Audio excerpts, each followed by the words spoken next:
better than they did in Game 1. When I first saw this shot, I thought to myself, sheesh, this is going to be the shot of the night. Like, there's no way this could be topped. But then, A lot of time. Poole with the ball. Launches. oh my goodness, guys. Just, oh my goodness. I didn't know what to say when I saw that shot, except, sheesh. Ladies and gentlemen, the Golden State Warriors cannot be stopped. The Boston Celtics were able to sweep Kevin Durant and the Brooklyn Nets, then they capped that off by eliminating the reigning Finals MVP. Then after that, they were able to defeat the #1 seed in the Eastern Conference, and truth be told, they looked like they were by far the superior team in every series they've been in so far. But against the Warriors, they've looked lost.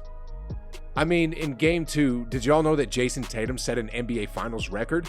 Yeah, he had the worst plus-minus of any Finals game in NBA history at -36. Sheesh, guys. This is what Steph Curry and the Golden State Warriors are capable of doing against what everyone is calling the best defensive team in the league.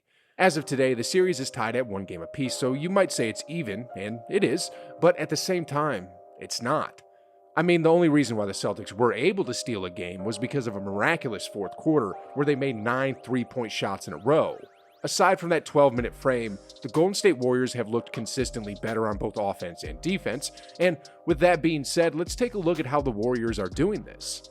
Despite the recent disagreements that Kevin Durant has been having with Draymond Green on Twitter, the Warriors offense always did start and end with Steph Curry. And here he is on the perimeter. He's running a high pick and roll with Draymond, but then GP2 is about to come in and set a screen as well.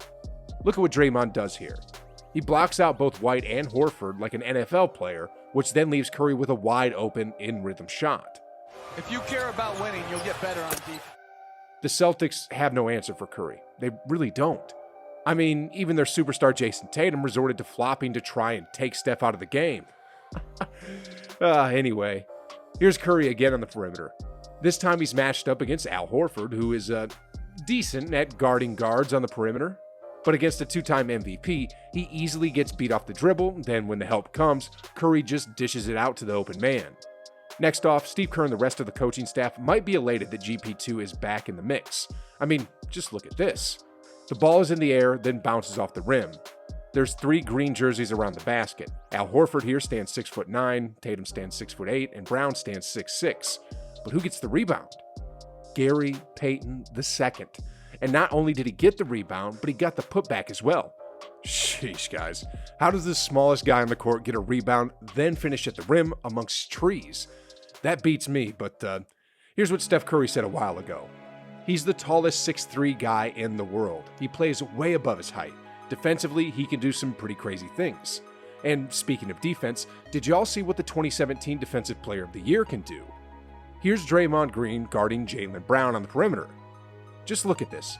Green keeps up with Brown every step of the way, then when Brown tries to take out his bag of tricks, Green just absolutely smothers him and forces him to take a tough low percentage shot that ends up missing everything.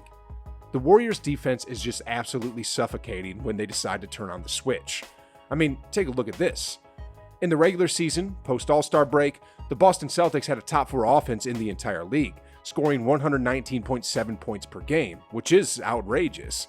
Yet, in Game 2 against the Warriors, by the time the third quarter ended, the ones wearing green were limited to just 64 points. 64 points.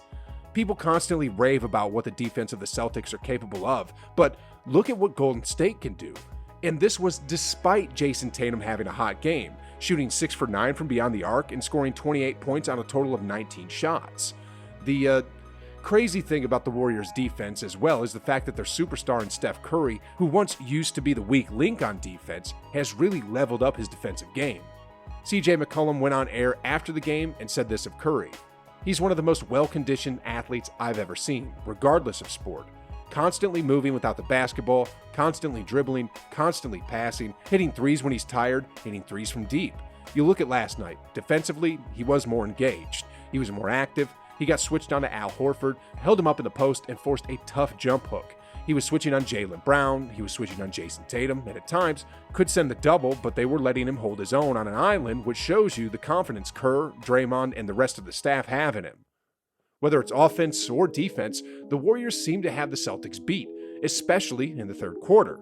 I mean, in the third quarter of Game 1, the Warriors outscored the Celtics by 14 points while shooting 46% from three-point range, winning the battle of the boards and forcing 5 turnovers.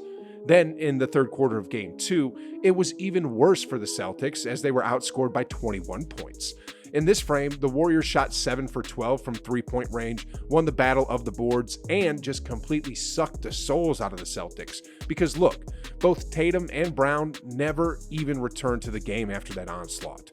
Anyway, moving on here. What probably isn't talked about enough this season on why Golden State is so dangerous is their depth. Their slogan, strength in numbers, is completely back, but let me show you what I mean. So, in Game 2, there were 4 players coming off the bench that played over 10 minutes. I mean, you have 2 savvy veterans in Bjelica and Otto Porter, then you have 2 younger but battle-tested guards in GP2 and Jordan Poole. These 4 combined for 33 points while shooting 13 for 22 from the field and 7 for 11 from three-point range. That's 59% from the field and about 64% from three-point range. It's not only the points either. The Warriors bench let Steph Curry rest, and over the course of a 7-game series, that's incredibly important. In fact, that's probably the main reason why the Miami Heat lost, because they were playing Jimmy Butler way too hard.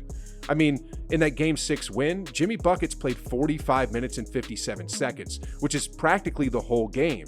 Then in Game 7, he literally played the whole game at 48 minutes.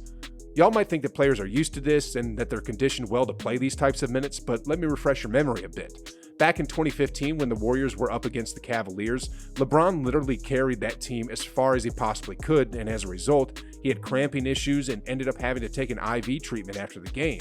This is a supreme athlete who spends close to $2 million a year on his body, having cramps after the game because of all the minutes he had to play. And it wasn't just him either. His teammate Matthew Dellavedova was also sent to the hospital during that series and had to get IV treatments. Overplaying is a serious issue, and that's also what makes the Warriors unstoppable. The fact that they have a dangerous starting 5 with one of the best conditioned athletes in the game, and a bench that could come in and get efficient buckets. They're never exhausted, they keep on coming, and when they come in waves. Sheesh, guys. At times when I watch these Warriors games, I ask myself the question, what the heck would the Warriors look like if James Wiseman didn't suffer that leg injury? Oh my goodness. Anyway, on a slightly different topic here, y'all remember that Jordan Poole shot, right? Well, a good question now is, how the heck did 27 players get picked before this dude? I asked myself this a little while ago too, and came up with this video right here. And sheesh, guys, let me tell you, some of these numbers are just off the charts when you compare them with young stars that are about the same age. Anyway, I don't want to ruin anything for you here. Just click the video, and like always, I'll see you on the other side.